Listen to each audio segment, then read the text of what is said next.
मंडळी सकाळी सकाळी घरचं काम आवरले. कालच आपली मका जी आहे ती पेरून झाली होती, पण पावसाचं वातावरण झालं पण पाऊस काही झाला नाही. तर त्याच्यामुळे आमचं चाललं होतं की रेन पाईप करायचं आहे. तर म्हटलं चला सकाळी सकाळी रेन पाईपाचं काम आवरून घेऊ, कारण काल निम्मार्ध जोडाजाडी झाली, बाकीची राहिलेली होती.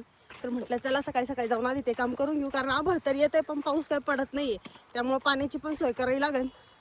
हे बघा इकडे चालू आहे आमची रेन पाईपाची तयारी. झाले का रेन पाईप आतरून? या असे गुंडळून ठेवायला लागत होते. चला आता मी मदत करते. चला आता घेऊ दोघं काढून. तृप्तीश पप्पा पुढे आलेले होते, मी घरून कामावरून दादूला नादी लावून आले. चला आता घेतो दोघं आवरून. हे पहा मंडळी, आता इकडचे रेन पाईप आमचे 3 पसरून झाले आणि इकडं पसरायचे. ओ हे अंतर कालच्या पेक्षा जास्त वाटू राहिलं ना. मध्यभाग घेतलं करून पाईप सरकून घातला का? हा, कधी? रात्री. कॉक कधी बसवले? रात्री. आपण इथं कॉक बसवत होतो का? मग बाई मी म्हणू राहिले इकडचं अंतर कमी झालं आणि इकडं अंतर वाढलं कस काय एवढं. इकडे चालू आहे आता जे गुत्ता मुत्ता झालेलं होतं ते आधी सुट्ट करून इकडे आथरून घेतलंय आणि आता इकडे चालू आहे बंडल पसरायचं काम. अजून आता नवीन बंडल आणावं लागतील ना आपल्याला काही.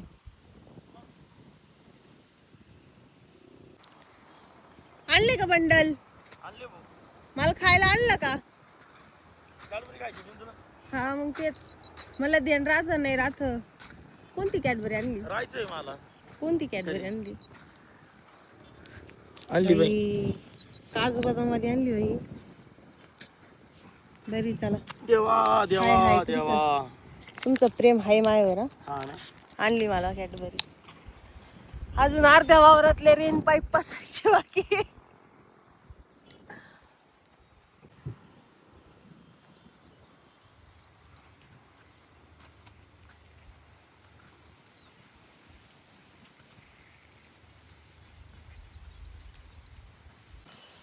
मंडळी कालपासून रेन पाईपाचं हे करायचं चालू आहे आमचं, सेटअप लावायचं काम कालपासून आत बतोय.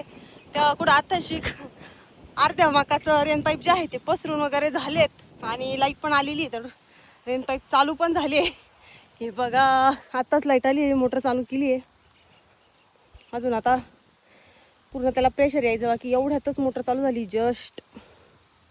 हटकच झाले पाहू चिखला नाही माय बघ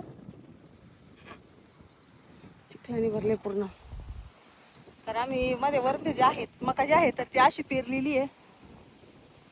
हा ना, त्यावेळेस लक्षात आलं नाही. आधी आमचं ठरलं होतं, म्हटलं बघू पुढं पाणी जर कमी पडलं तर मग तरच आपल्याला फ्लोअरने पाणी भरायची गरज पडेल. पण आताच पावसाचं काही लक्षण दिसना. आभाळ तर मशी येत आहे पण पाऊस काय पडाना. मग म्हटलं आपलं तयारी करून ठेवावं, फ्लोअरने पाणी भरायचं का नव्हतं. हे बघा झाले रेन पाईप चालू. आम्हाला जरा हे नव्हतं, कारण इकडं कसं 138 फूट एक बाजूची ही लांबी आहे, तर एवढे रेन पाईप सोबत चालतील गॅरंटी नव्हती. किती 12 पाईप आहे ना हो. 8-8 फुटावरती पाईप टाकलेत आम्ही. या मापात जरी पाईप पाणी चाललं तरी काय प्रॉब्लेम नाही, कारण मका जी आहे ती आम्ही अशी पेरलेली आहे आणि रेन पाईप असे टाकलेले जेणेकरून इकडं वाफा भरल्यानंतर हे पाणी बरोबर असं पुढं पुढं जाईन जिथं वाफा कोरडा राहिलाय त्या जागेमध्ये.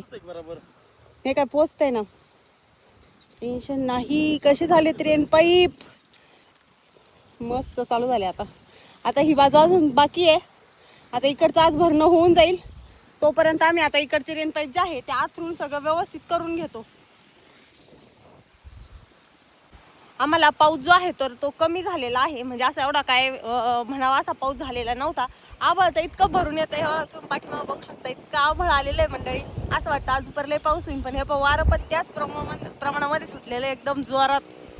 आभाळ सारं वाहून जात आहे, त्याच्यामुळं काय आपल्याला नुसतं पावसाच्या भरोश्यावरती राहून पण चालणार नाही. म्हणून त्याच्यामुळं आम्ही इकडे कृत्रिम पाऊस चालू केला आहे.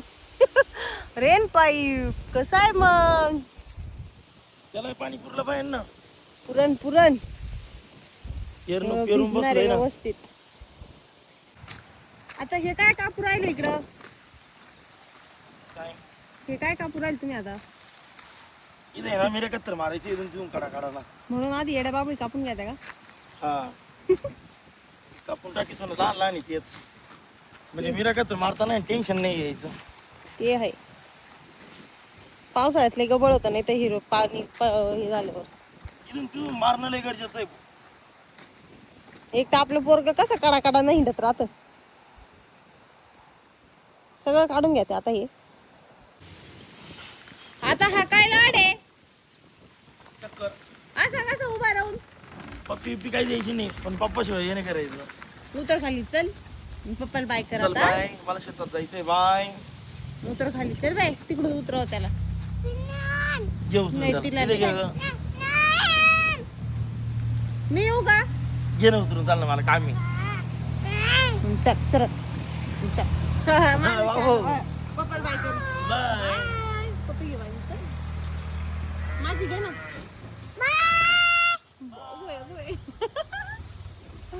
माझी पप्पी दे ना. गुलाबजामू गुलाबजामू